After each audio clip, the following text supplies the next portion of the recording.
Evangelho de João, capítulo 17. Enquanto você abre a sua Bíblia, eu vou te contar uma história, porque eu sou mineiro e mineiro ama contar história. Quando eu era criança, eu gostava muito de assistir um canal chamado Futura. O canal que liga você. E nesse canal Futura, tinha muito desenho massa que eu gostava de assistir. Não vou nem começar a falar dos desenhos, senão eu me empolgo e aí quando eu vejo eu não preguei. Estou falando de desenho. Mas eu sempre gostei muito de desenho, e principalmente dos desenhos do Futura, porque minha avó não falava que era do Tinhoso, então eu podia assistir livremente. E eu já falei para vocês, eu sempre fui uma criança muito obediente, então eu tinha muita dificuldade em desobedecer os meus avós, mesmo, e ontem foi aniversário do meu avô. Vô, beijo para você. Eu sei que você não assiste o meu sermão, você prefere assistir o do pastor Gilson Gritner, mas eu te perdoo, mesmo assim, o pastor Gilson é gente boa, amigo também, tá tudo certo. Meu avô não me assiste não, ele vai assistir o pastor Gilson na igreja do NASP, São Paulo. Mas depois você assiste aí, tá mãe? Mostra para ele só um pedacinho. Minha mãe também não assiste não, está assistindo o pastor Gilson com eles. Santo de casa nunca fez milagre, não ia ser comigo. Mas beleza, eu gostava de assistir desenho, e minha avó falava que alguns desenhos eu não podia assistir, mesmo quando eu não estava com os meus avós, eu ficava assim, meu Deus, não posso assistir isso aqui não e tal. Tanto que eu nunca assisti Malhação, por exemplo, porque minha avó falou que era do cão, e eu nunca assisti. O único desenho que eu bati o pé e falei, não, vó, aí você também, né? Foi Dragon Ball. Dragon Ball Z eu gostava de assistir, eu falei, não, vó, deixa eu assistir, por favor. Mas depois de um tempo, eu parei de assistir desenho, descobri série, e aí fui para um outro lado. Mas bom, no canal Futura, tinha uma série de propagandas que me chamavam muita atenção. Era uma propaganda que falava sobre as perguntas, e a grande temática de todos aqueles episódios ali de propaganda era o que move o mundo. E era uma pergunta. Só que ao mesmo tempo a propaganda colocava alguns contrastes, tipo assim, quem veio primeiro, o ovo ou a galinha? Ciência e religião, elas são inimigas ou podem andar juntas? Aí ela fala assim, criacionismo ou evolucionismo? De onde viemos? Quem somos? De onde viemos? Para onde vamos? Aí terminava com aquela voz de locutor, que está longe de ser a minha, e dizia assim, o que move o mundo não são as respostas, e sim as perguntas. Nossa, eu amava quando passava essa propaganda, e até hoje, de vez em quando, eu coloco no YouTube, só para poder reassistir e lembrar daquela série de propagandas. Aquilo me fez entender, e eu até comentei isso com vocês na despedida da Prepa Evelyn, que está assistindo a gente pelo YouTube, mandou um abraço para vocês. A Prepa Evelyn, na despedida dela eu falei, algumas perguntas elas mudam com relação, no decorrer do tempo, por conta justamente da nossa maturidade, do momento da vida em que a gente está vivendo. E algumas perguntas, elas deixam de fazer sentido para dar lugar a outras perguntas, e não necessariamente a gente precisa ter todas as respostas para dizer que nós temos conhecimento ou sabedoria. Olha o que a Bíblia diz em João capítulo 17, versículo 3. E a vida eterna é esta. O que está escrito aí? Que te conheçam a ti, o único Deus verdadeiro, e a Jesus Cristo, a quem enviaste. Para a Bíblia, a grande questão do universo não tem a ver com você, mas tem a ver com o Deus que criou você. Porque se o ser humano quer tanto saber quem ele é, de onde ele veio e para onde ele vai, nada melhor do que perguntar para quem projetou a sua vida. Concorda comigo? Se você é um pai e os pais já passaram por isso, ou na pele quando foram pedir, o esposo, a esposa em casamento ou em namoro, ou até alguns de vocês que já namoram assim oficialmente, já assumiram realmente um relacionamento, embora seja o sonho de muitos de vocês. Calma, respira. Deus está contigo. Tá, Pedro? Respira fundo. A grande pergunta que um pai faz é: quais são as suas intenções? Gente, se você quer saber de um relacionamento que está começando, Qual é a intenção daquele relacionamento? Você pergunta para a pessoa que está o quê? Começando o relacionamento. Se você quer resposta sobre o ser humano, entender Deus é mais importante do que entender quem você é. Porque quando você conhece o Deus que te criou, que te formou, isso vai mudar a sua perspectiva e vai te colocar passos à frente na matéria de conhecer você mesmo. Deu para entender? Nem todos vão concordar com essa minha afirmativa, mas isso é o que a Bíblia está dizendo. Que a vida eterna, a resposta da vida, de uma maneira plena, não está em você, mas está no Deus que criou você. Então, se conhecer a Deus é mais importante do que conhecer a mim mesmo, vamos descobrir quem é esse Deus. Ainda num capítulo 17, mas agora do livro de Atos.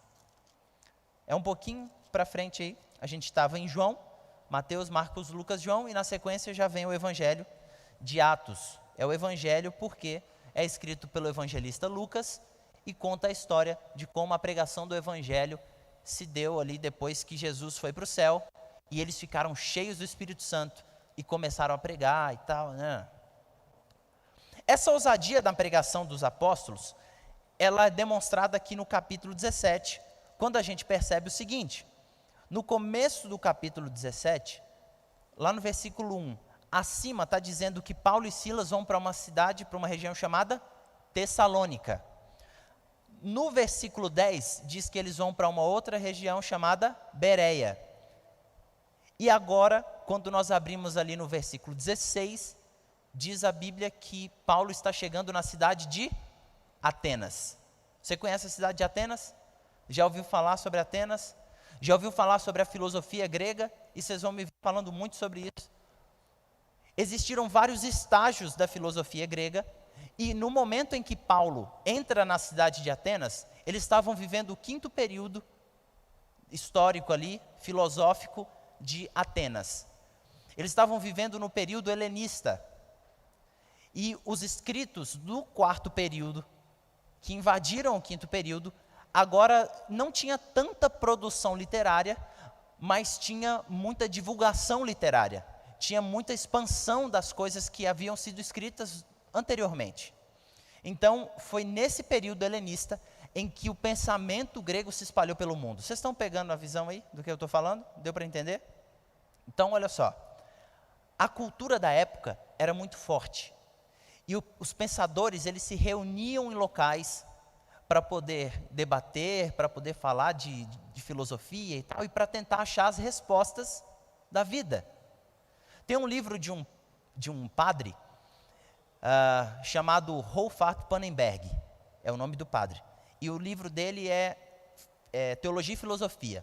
E ele vem trazendo a origem desses dois estudos, teologia e filosofia. No Antigo Testamento, você vai perceber que teologia não existe. O que existe é a busca pelo conhecimento de Deus. As pessoas querem ter um relacionamento com Deus, querem conhecê-lo, e isso, de maneira sistemática, no futuro se torna o que a gente chama hoje de teologia. Só que nos dias de Paulo, 1º século ali, Jesus tinha acabado de ir para o céu, Paulo entra na cidade de Atenas e a cena é a seguinte, vamos ler a Bíblia porque ela vai contar a história melhor do que eu. Eu posso esquecer algum detalhe, ela não vai. Versículo 16, vamos ler a Bíblia juntos? Atos capítulo 17, a partir do versículo 16 diz: enquanto Paulo os esperava em Atenas, o seu espírito se revoltava em face da idolatria dominante na cidade. Por isso, dissertava na sinagoga entre os judeus e os gentios piedosos, também na praça, todos os dias, entre os que ali se encontravam. Versículo 18, e alguns dos filósofos epicureus e estoicos, só para tentar explicar um pouco, talvez eu não chegue na compreensão máxima do que é um epicureu e um estoico, mas basicamente os estoicos e epicureus, eles tinham uma crença, os estoicos mais para o lado do panteísmo, tipo assim, Deus está em tudo e tudo é Deus, e os epicureus mais para a linha naturalista. Eles tinham esquecido essa ideia de Deus e tinham se focado no homem, e que eles vieram de maneira natural, e eles buscavam o princípio gerador da vida, não mais em Deus, mas nos elementos da natureza. Eles eram naturalistas, estoicos e epicureus, os dois longe dessa teologia apresentada na Bíblia, do conhecimento de Deus segundo a Bíblia. Voltando aqui, e diz que eles contendiam com ele, havendo quem perguntasse, que quer dizer esse tagarela? E outros, parece pregador de estranhos deuses, pois pregava a Jesus e a ressurreição. Sobre o que nós falamos sábado passado? Sobre a ressurreição de quem? De Jesus.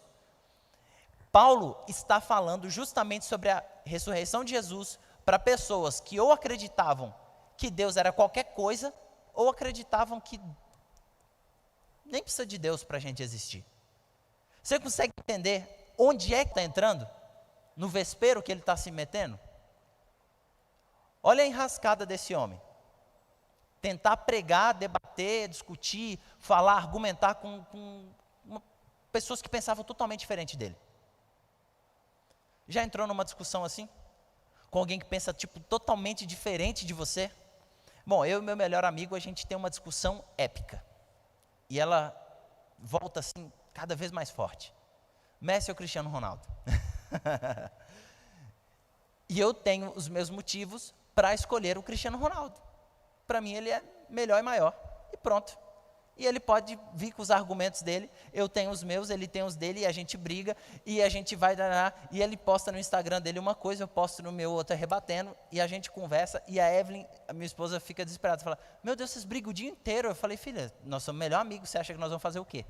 Não é isso que faz melhor amigo e irmão? Não é brigar o dia inteiro? Eu pensei que era isso.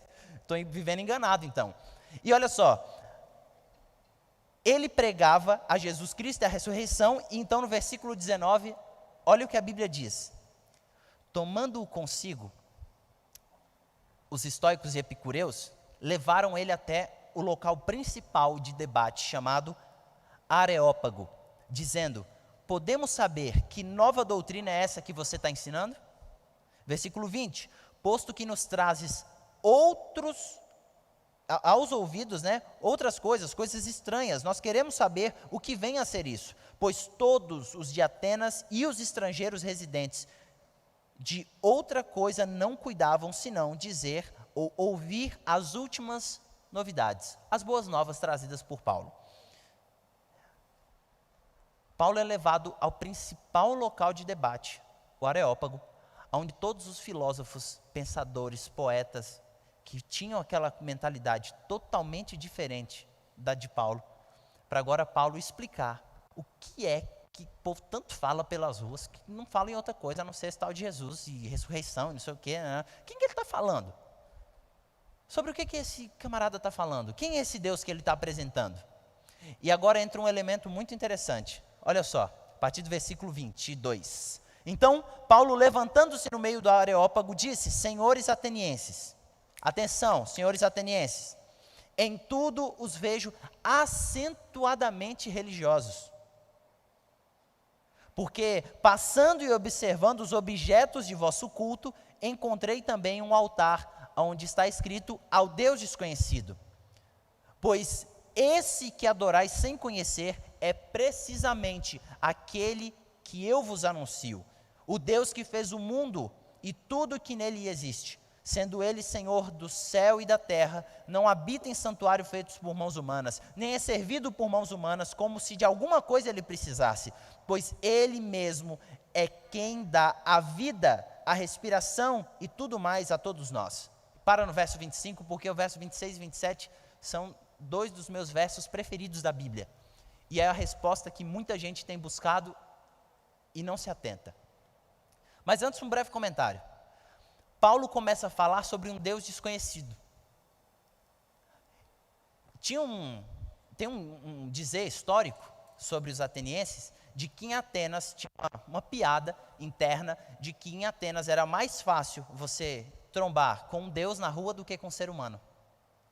Porque a ideia justamente dos estoicos, que eram panteístas, era pegar tudo que é funcional, tudo que era bom para eles e transformar numa divindade. Vou dar um exemplo assim, esdrúxulo.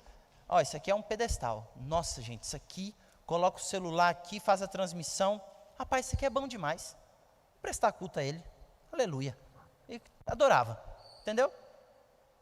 Presta para o ser humano, faz bem para o ser. Álcool em gel, gente, olha só, isso aqui mata 99,9% dos germes, bactérias, olha que negócio útil. Isso é o Deus do álcool em gel. Eu não sei se é o Deus do álcool em gel, mas no ano passado, quando começou a pandemia, vocês lembram quanto é que estava custando um frasquinho de álcool em gel? Se era Deus, eu não sei, mas parecia que era de ouro, parecia. E agora ele começa a falar sobre um Deus desconhecido. E ele fala, sabe esse Deus que não tem nome, não tem forma, que vocês tanto adoram? Eu estou falando com vocês sobre ele. É sobre ele que eu vim falar. No meio de tantas divindades, aproximadamente ali 30 mil deuses, Paulo fala, eu vou apresentar esse aqui para vocês. E é ele que criou todas as coisas. Ele criou o céu, o mar, a terra e tudo que neles há. Essa expressão citada por Paulo está lá no 4º mandamento, o mandamento do sábado, o dia de hoje. Ele fez o mundo e tudo que neles há. Tudo que existe no mundo foi criado pelas mãos desse Deus. Ele é poderoso, ele é forte e tal. E Paulo começa a pregar, ele não precisa de nada de vocês, ele não precisa de um altar, ele não precisa de um templo, ele não precisa de nada. Ele não precisa de coisas feitas por homens. E sabe, quando a gente vai falar sobre o rei, sobre Deus, é importantíssimo lembrar de que isso que é tão importante para nós, o nosso templo, essa convivência, e você que está em casa está passando por isso, se a sua adoração a Deus é uma adoração verdadeira, real, com ou sem igreja, você continua sendo templo. Porque Deus não habita em templos feitos por mãos humanas. Deus habita no templo feito por Ele mesmo. Você e eu. A mensagem de Paulo era forte demais. E agora vem o versículo 26 e 27, que são os 2 versos, talvez, que mais respondam coisas para o ser humano em toda a Bíblia, ou um dos textos que mais respondem coisas para a gente. Olha o que diz esse texto, presta atenção. De um só fez toda a raça humana, para habitar sobre a face da terra, havendo fixado os tempos previamente estabelecidos e os limites de sua habitação. De um só fez toda a raça humana. De Adão e Eva, Deus criou todos nós. E o versículo 27 diz, o porquê de nós vivermos, qual é o sentido da vida? Versículo 27, Paulo está no meio de sábios, filósofos, poetas, pessoas, pensadores da época, de um lugar do berço dos grandes pensadores do mundo, de onde brotava a cultura grega para o mundo. E Paulo está falando exatamente isso. Nós fomos criados, versículo 27, para buscar a Deus. De um só, Deus fez a raça humana para buscarem a Deus. Se porventura tateando o possam achar. E ainda há um complemento. Bem que não está longe de cada um de nós. Pois nele vivemos e nos movemos e existimos. Como alguns dos vossos poetas têm dito. Porque dele também somos a geração. Ei, escuta uma coisa. Paulo está no meio de um monte de gente que não acredita em Deus. Num ambiente totalmente ruim para a pregação, porque eram pessoas sábias, pensadores que tinham um pensamento totalmente distante do que a Bíblia dizia sobre Deus, e Paulo está falando assim, eu estou apresentando para vocês o sentido da vida. O sentido da vida é que você e eu fomos criados para adorar a Deus, nós fomos criados para viver buscando esse Deus, mesmo que na escuridão do pecado, na escuridão do mundo, tentar tateando, encontrá-lo. Tateando na escuridão, só que a Bíblia ainda ressalta, Paulo ainda complementa, se bem que ele não está longe de cada um de nós, Deus está perto do povo, Deus está perto das pessoas, Deus está na sua casa, para você que está assistindo pela internet, Deus está aqui com a gente, Ele não pode ser contido por templos, Ele não cabe num lugar, Deus ele não é um produto que a gente leva de um lugar para o outro.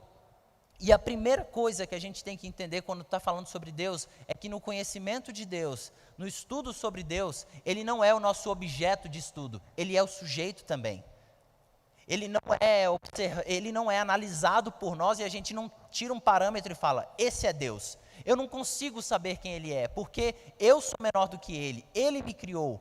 Ele é maior do que eu. Se a minha mente pode produzir, fazer tanta coisa bonita, se a nossa mente consegue se expandir tanto e aprender tantas coisas, Se a nossa mente é tão fértil e incrível, o que dizer do Deus que criou cada um de nós de maneira individual e única? Você olha para o lado e você não vê alguém como você. Ainda que você tenha, sei lá, um irmão muito parecido, um gêmeo, alguma coisa, vocês são diferentes. Esse é o Deus que criou o ser humano, e Ele criou a gente com um propósito. Qual é o sentido da vida? Buscar a Deus. Buscar a Deus. Lá em João está falando que a vida eterna é conhecer a Deus e a Jesus. E agora, Paulo está falando mais uma vez que vida, a essência da vida, o sentido da nossa vida é buscar aquele que nos criou. Entendeu? Qual o sentido da vida? Buscar quem criou a gente.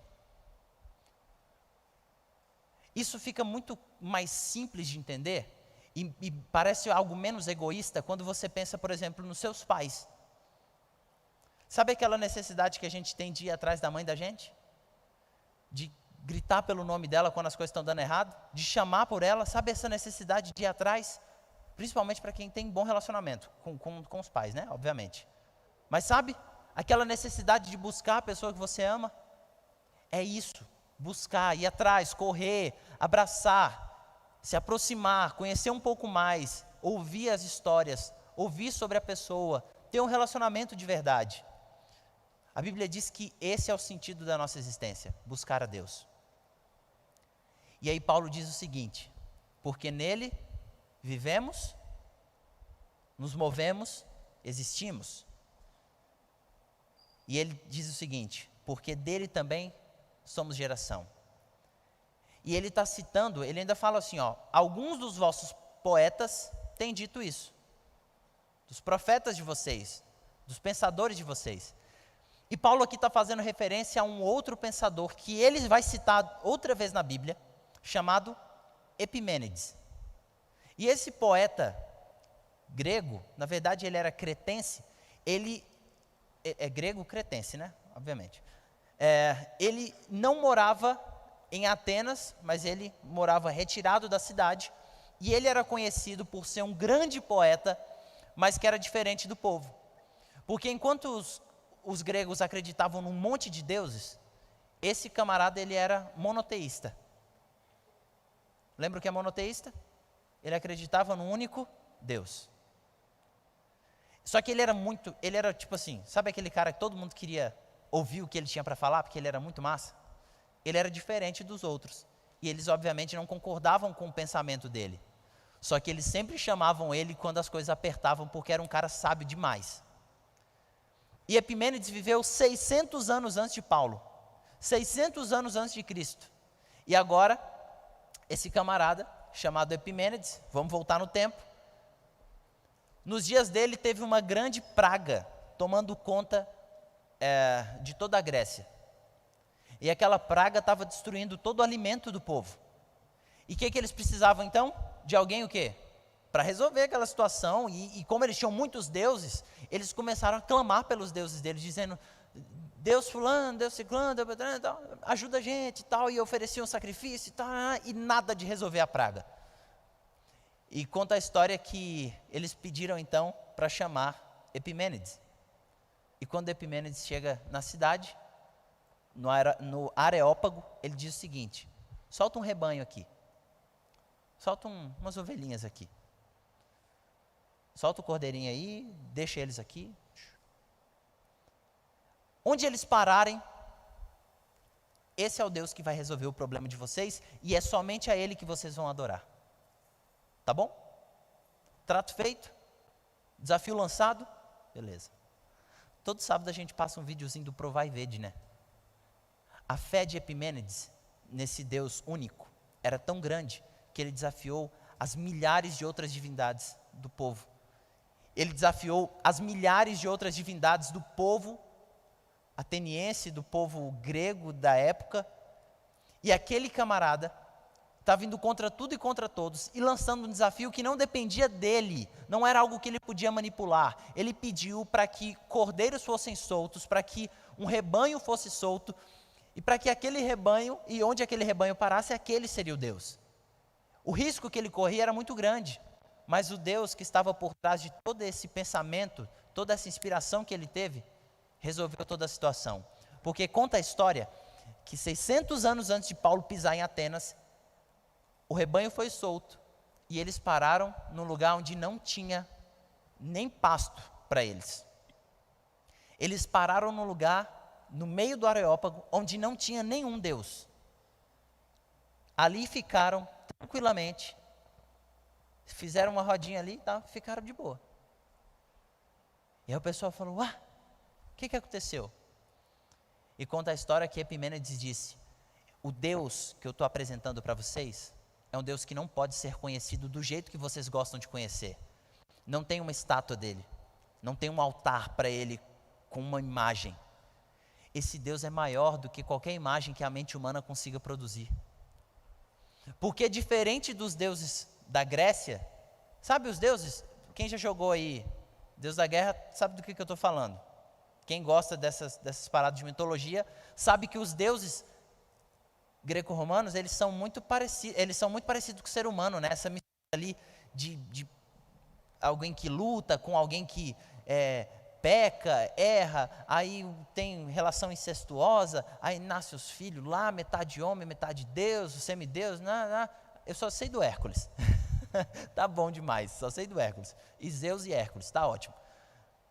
Mas, diferente dos deuses criados à imagem e semelhança do homem, o Deus da Bíblia diz que ele criou o homem à imagem e semelhança dele. É o processo contrário. Você e eu não somos frutos da imaginação de uma pessoa. E você e eu não somos reflexo daquilo que as pessoas olham em nós. Você e eu somos reflexos daquilo que Deus olhou em cada um de nós. E o Deus que Paulo estava apresentando é um Deus que olhou para você e viu que valeria a pena descer do céu e morrer no seu lugar. Uau, grandioso. É esse Deus que Paulo estava apresentando. Esse é o Deus que 600 anos antes montaram um altar e não colocaram nenhuma imagem em cima. E só pediram para escrever ao Deus desconhecido. 600 anos depois, Paulo entra naquele lugar, cita Epimênides e diz, eu estou revelando para vocês quem é o Deus desconhecido. Ele se revelou a nós. Ele morou entre os homens. Ele construiu a sua habitação no meio de vocês. Ele deu a vida por cada um de vocês e ele morreu e ressuscitou. E em breve ele vai voltar para salvar cada um de vocês. Essa mensagem, obviamente, não entrou no coração de todos, mas alguns deram ouvido. Eu tenho certeza que aquele homem cheio do Espírito Santo pôde mostrar para algumas pessoas que fazia sentido aquela mensagem, que Deus tinha um recado especial para elas e que Deus queria salvá-las e algumas pessoas se salvaram.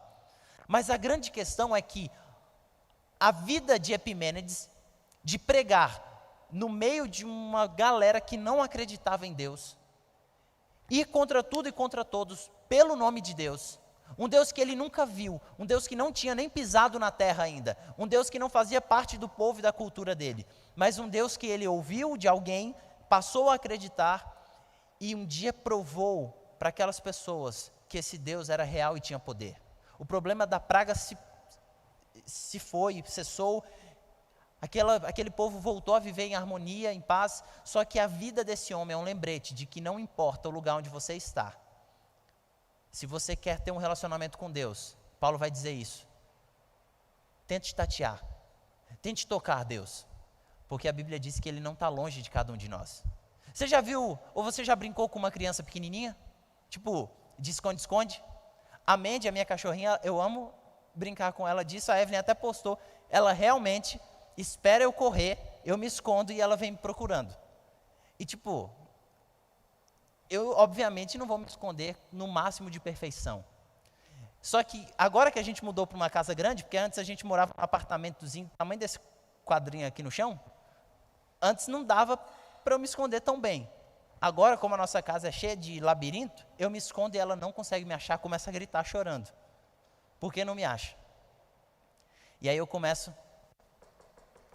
a bater em algum móvel perto de mim, para que ela perceba os sinais, perceba o meu som e consiga me encontrar. E ela sempre me encontra. E quando ela encontra, ela fica feliz da vida. Eu acho que ainda está no seu Instagram mais umas horas, né? Que você postou ontem. Depois, se você quiser ver, minha esposa postou lá exatamente essa cena. Dela, não, tá no da Mandy, né? Tá no perfil da Mandy lá, você pode entrar e ver. A minha cachorra tem perfil, tem muitos seguidores. Ai, ai. Não é tanto assim não, mas tem um bocadinho. Agora, olha só, que interessante. Um animalzinho procurando. Eu não vou me esconder dela. Eu não estou me escondendo. Eu só quero que ela me busque. E quando ela não consegue me achar, eu ainda dou sinais. Eu faço barulho para que ela consiga me ouvir. Deus está perto de cada um de nós. E mesmo no meio de uma multidão de outros deuses, numa multidão de gente que não acreditava nele, aquele homem, Epiménides, conseguiu perceber a presença de Deus. Aí você vai para uma outra história, eu não vou nem abrir a Bíblia porque você conhece. A história de Judas. Viveu com Jesus 3 anos e meio, andou junto dele, comeu junto com ele, dormiu, acordou do lado de Jesus. Ouviu Jesus falar, alguém vai me trair, e ainda assim traiu ele. Será que esse homem conheceu Jesus? Ele tocou em Jesus, gente. Ele abraçava Jesus. Jesus partia o pão e entregava na mão dele. Jesus alimentava, Jesus fez milagre do lado dele. Jesus pegou um cego e devolveu a visão para um cego de nascença. A visão. Na frente dele, aquele homem não conheceu Jesus. Não importa o que Jesus faça, se você não quiser conhecê-lo, você não vai conhecer. O internato é uma prova viva disso. Eu costumo dizer que o internato é um acelerador de partículas. E eu termino aqui. O internato ele é uma máquina do tempo. E ele acelera o processo de uma vida inteira. Porque aqui você tem culto de manhã, você tem culto à tarde, à noite, você ora na aula, você tem culto todo dia no seu residencial. Quarta-feira vocês estão juntos para ter culto, sexta-feira à noite vocês têm culto, sábado de manhã vocês têm culto. Vocês, além do culto de sábado à noite, vocês fazem um culto de pôr do sol antes do culto de sábado à noite, de sexta-feira à noite, e aí vocês têm culto sábado à tarde, e depois são encontros com Deus. Você está vendo um monte de gente conhecer mais de Deus, você está vendo gente estudar a Bíblia, você vê gente se batizando, você vê gente que chegou aqui sem nada, saindo daqui com um sorriso no rosto, você vê gente que chegou aqui com a vida destruída, sem acreditar em nada, e saindo daqui, restaurado e tal. Tem gente que está num ambiente como esse, vai passar aqui 2, 3 anos, tendo um contato diário, ou uma oportunidade de um contato diário com Cristo, e não vai aproveitar nenhum deles, e vai conseguir sair daqui, sem conhecer o rei deste lugar. O verdadeiro diretor, o verdadeiro pastor, o verdadeiro preceptor, o verdadeiro dono disso aqui. Tem gente que vai viver aqui alguns meses da vida, ou alguns anos da vida, e talvez não seja capaz de conhecer o Deus deste lugar. Enquanto tem gente que simplesmente, por ter ouvido falar uma história mal contada em algum lugar do mundo onde o evangelho é proibido, vai pegar aquela oportunidade e vai agarrar com unhas e dentes. Sempre que a gente conta um testemunho de um missionário, a gente não pode contar muitos detalhes porque envolve muita coisa, mas eu e a Evelyn, a gente teve a oportunidade de conhecer no ano de 2016, uma mulher que ainda não estava junto do seu marido, porque o marido ainda estava preso no país de onde eles vieram. Porque ela aceitou a Jesus por uma conversa que ela teve com uma missionária. Ela ficou tão eufórica que ela não conseguiu esconder da família, tentou contar para a família denunciou ela foi presa, torturada, ela foi chicoteada, deram choque nela, ela era toda queimada as costas, arrancaram as unhas dela, para que ela desistisse de Jesus, e aí ela conseguiu fugir de uma maneira miraculosa. Alguém pagou uma passagem para ela, e ela veio só com a roupa do corpo. E a gente estava num congresso de missionários, e aí a gente, tipo assim, todo mundo fez uma doação lá e tal, arrumou um emprego para ela e tudo, ela teve que mudar a aparência, cortar o cabelo, mexer nas coisas, estava esperando o marido conseguir fugir, pegar um voo e vir para o Brasil. Porque no país eles tinham prometido que matariam ela. Um contato, uma conversa. Alguém falando uma vez de Jesus e a pessoa aceitando. E talvez você não tenha aberto o seu coração ainda para o Deus que está aqui todos os dias, louco para que você possa buscá-lo. Talvez você tenha buscado a resposta para a sua existência, o sentido da sua vida num lugar totalmente errado. E a resposta para a sua vida está do seu lado o tempo todo. E às vezes você não acessa essa resposta. Para você que nunca teve um encontro com Cristo, que você faz uma autoanálise agora e fala assim: eu acho que eu nunca tive um encontro pessoal com Cristo. Esse momento é seu. Eu sempre gosto de fazer isso porque eu quero que vocês tenham o momento de oração de vocês também, mas eu quero te desafiar. Eu vou dar 30 segundos de relógio para que você ore, se entregando a Deus neste momento. E depois eu quero fazer uma oração especial por você. Para você que nunca teve um encontro com Cristo, caiu aqui de paraquedas, quer aprender um pouco mais sobre Deus. Na quinta-feira que vem a gente começa a nossa classe bíblica, tá? Vai ser um momento da gente pegar a Bíblia realmente da contracapa e começar a ler. Começar a aprender, começar a estudar, entender o que a palavra de Deus quer dizer para a gente. Se existem alguns de vocês aí, e já teve gente que me procurou falando assim: pastor, eu quero aprender, mas eu já estou decidido, eu quero me batizar, eu quero ter essa experiência aqui dentro. Vai ser um momento de preparação para você também. Talvez você fale assim: não, pastor, eu já sou até cristão e tal, já sou adventista, já sou de outra igreja, já fui batizado, mas eu acho que eu não sei, eu não entendi tão bem. Vai ser um momento para você também, quinta-feira à noite. Vai ser um culto especial para você que quiser participar. Eu não faço questão de ter muitas pessoas. Eu não faço questão de ter muita gente ou de que todos queiram participar desse momento. É um momento especial para algumas pessoas. É para você. E para todos que estão aqui, que esse seja um momento de renovação dos seus votos com Deus. Entregue o seu coração a Ele nesse momento. Faça essa oração dizendo: Senhor, eu quero conhecer mais de Ti. Eu quero que o Senhor tome posse da minha vida. Eu estou num ambiente que me favorece a isso. Eu estou num ambiente bom para conhecer o Senhor, para me entregar para Ti. As pessoas aqui, elas não vão me julgar, olhar torto, elas vão me abraçar e vão me acolher e vão dizer: parabéns, você está vindo para a família de Cristo. Eu quero conhecer mais de Ti. Aproveite o momento que você tem hoje. Para você que está aí no conforto do seu lar assistindo a gente, entregue o seu coração para Cristo mais uma vez. Reúna a sua família. Se entreguem a Deus nesse momento. Eu vou te dar 30 segundos para você fazer a sua oração. E depois eu termino a oração aqui da frente.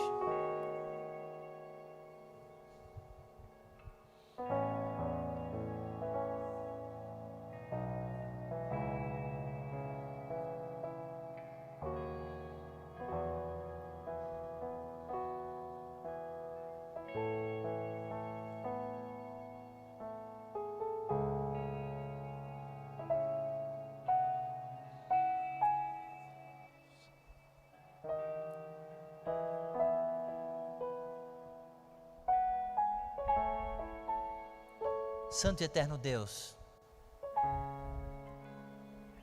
neste momento existem pessoas se entregando para o Senhor, porque quando a Tua palavra é aberta e quando nós falamos o nome poderoso de Jesus, o Seu Filho amado, o milagre da transformação, da entrega acontece. Vidas são transformadas, pessoas são aceitas de volta ao status de filhos, filhos queridos do Teu reino. Filhos queridos do Rei. Então, em nome de Jesus, nós pedimos, Senhor, confirme essa decisão no coração de cada um de nós. Eu preciso me entregar para Ti mais uma vez, dizendo: Senhor, receba a minha vida, toma conta de tudo aquilo que eu tenho, tudo aquilo que sou. Me ajude a entender essas coisas que às vezes passam no meu coração e me trazem muita dor, me trazem desconforto, me trazem até mesmo incredulidade, falta de fé. Mas que acima de tudo, que possamos conhecer neste lugar um pouco mais sobre o Senhor, nosso Deus, o Deus eterno, que vive e reina para todo sempre. Nós queremos conhecer mais do Rei, porque mais importante do que ser herdeiros de um reino, é ser filhos do Rei. Nos aceite como Teus filhos, essa é a nossa oração, é a nossa entrega, no doce e poderoso nome de Jesus, nosso Senhor. Amém e amém, Senhor. Amém. Feliz sábado para você, Deus te abençoe. Para você que nos assistiu aqui, até a quarta-feira nós temos culto também transmitido pelo YouTube da igreja, tá bom? Pelo Facebook ainda não, mas você pode acompanhar o nosso culto, a nossa transmissão na quarta-feira, e sábado que vem, às 9 da manhã, estaremos de volta para mais um culto aqui da igreja IAPE.